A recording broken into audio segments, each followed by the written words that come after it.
بسم الله الرحمن الرحيم. يسر موقع أنا السلفي أن يقدم لكم هذه المادة. الخبر الأخير والخامس الحديث بالإنجليزية.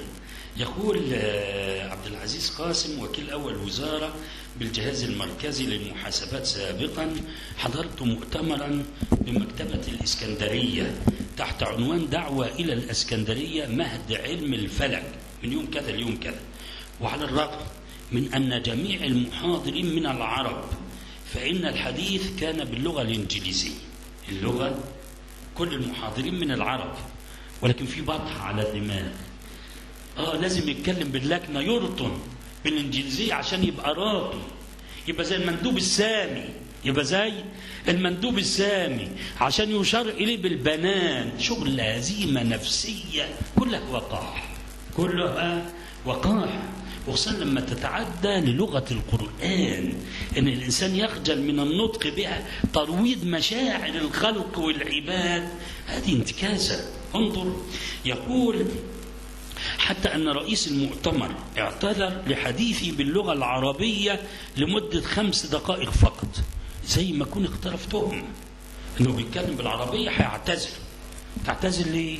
ده انت كل اللي بتخاطبهم عرب، ممكن كل اللي دي نفس المصيبة.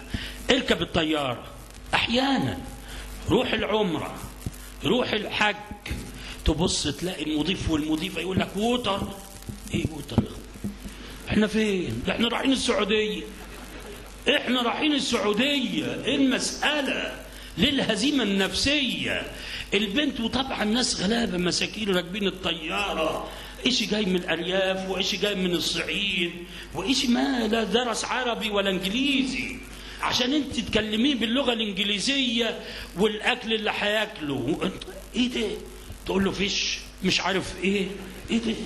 غريبة غريبة غريبة جدا. الكلام ده كان يتخيل وانت رايح فرنسا، وانت رايح انجلترا، هيكلموك بلغة أجنبية تقول دخل كلهم. أبدا، ده احنا رايحين العمرة أو راجعين من العمرة، واللي بيتكلم أو اللي بتتكلم ده إشي سعودي وإشي مصري، وكله عنده هزيمة نفسية وحالة غفلة وحالة غربة عايزة تنبيه، عايزة تنبيه. الكاتب يقول: وكأن العربية أصبحت شيئا غير مرغوب فيه، نخجل منه ونعتذر عنه لتشكو لغتنا الجميلة إلى الله هجرة وتبث حزنها، لا من ضعف فيها وإنما لهوانها على الناطقين بها وفي أوطانها.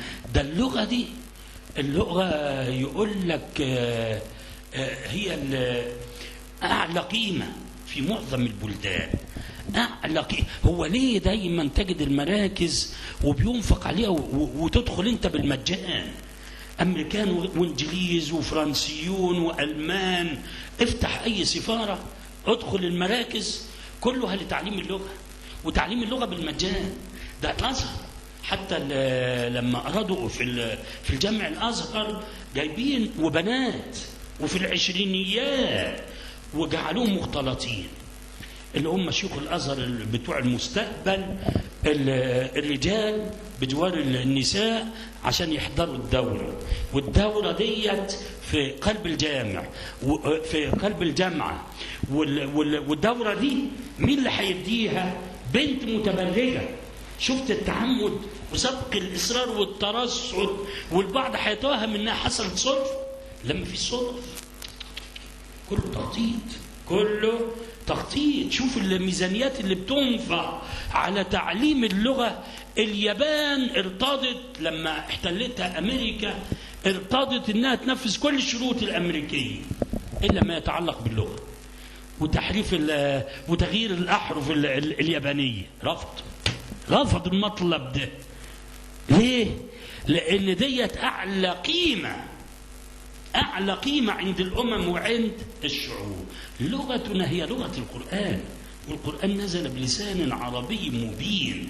وإن كان طبعا اللغة العربية صارت اللغة السادسة، والراجل بيتكلم يعني جزاه الله خيرا بيقول إنها اللغة الرسمية وتعتبر لغة عالمية لأنها إحدى اللغات الست الرسمية بالأمم المتحدة، ولغة التخاطب في الجمعية العامة ولجانها الرئيسية، وصدر قرار اعتمادها لغة رسمية في قرار كذا. بيتكلم بأشياء كهذه الأشياء، ولكن حتى أنها تبقى اللغة السادسة ده يعبر عن ضعف الأمة. وإلا يوم ما كانت الأمة أمة سيادة وريادة كانت اللغة هي اللغة الأولى، واجب أن تكون كذلك، لا تتقدم عليها لا إنجليزية ولا فرنسية ولا صينية، لا هي اللغة الأولى.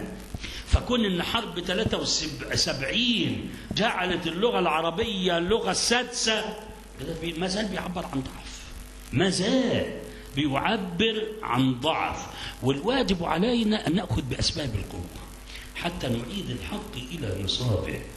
لا يفل الحديد إلا الحديد، ده انت في عالم غابات، عالم غابات، مش هنتخلى عن دين الله. لا سبيل لاستعادة القوة إلا بالرجوع لكتاب الله ولسنة رسول الله صلى الله عليه وسلم. وفق الله الجميع لما يحب ويرضى.